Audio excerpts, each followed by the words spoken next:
When I got cast, I had hair like this, and Bill liked it, and so I've had hair like this for 4 years now on the show. I don't wear it like this anymore, but in my real life, when I got the show, this is how I wore it, because it was it was kind of semi in style then. Now I think people are over it, but JD's not.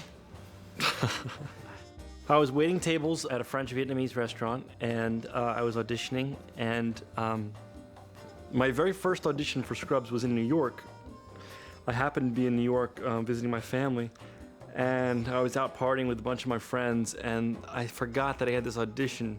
So I went into NBC at Rockefeller Center in New York City, and I gave a really hungover, awful audition where I didn't know the lines. I also hadn't read the script, so I didn't understand what was going on in the episode, really. I was kind of lost. And then I didn't get a call back, because of course it was an awful audition. Then I came back out to LA. Bill has a different version of the story, but my version is this. Then I came back out to LA, and they said they have a new casting director, and they don't really remember if you came in or not. So I say you just go in again, this time be more prepared. So once I had time to prepare and do a good job, I came in and I had a really good audition with Brett, the casting director. And then he brought me back for Bill. And then I came back again for Bill and like a work session. And then I read with Sarah, because Sarah had already been cast. And then I went to the studio. At that time, I think it was down to about eight or 10 guys, maybe 8 or 9 guys. And then I went to network. It was down to 4 of us. So I auditioned a total of 6 times.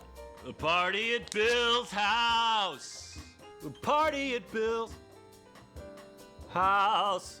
The party at Bill's was good. I obviously had butterflies. It was the first time we were all going to read together.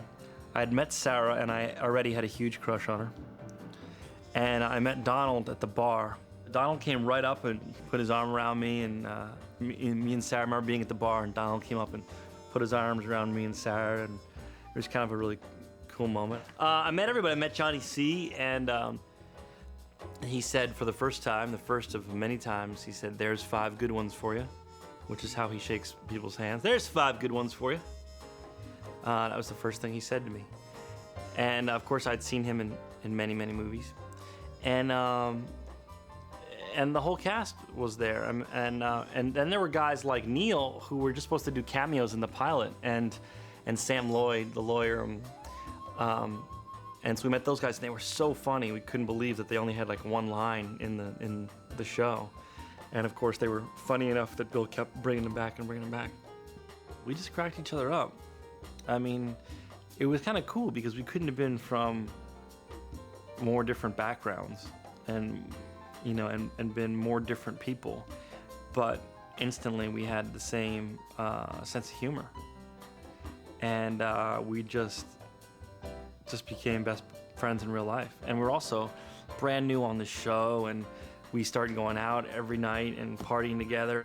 We were so excited. We were like getting into the clubs that we never could get into, and we never had any. I never had $1 to my name, and and all of a sudden we had some money in our pocket, and the first year was a really fun time for me and Donald.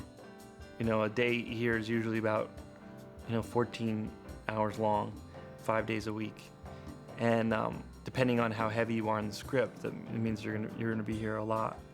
And because I do the voiceovers and everything, I pretty much live here. This is my bed.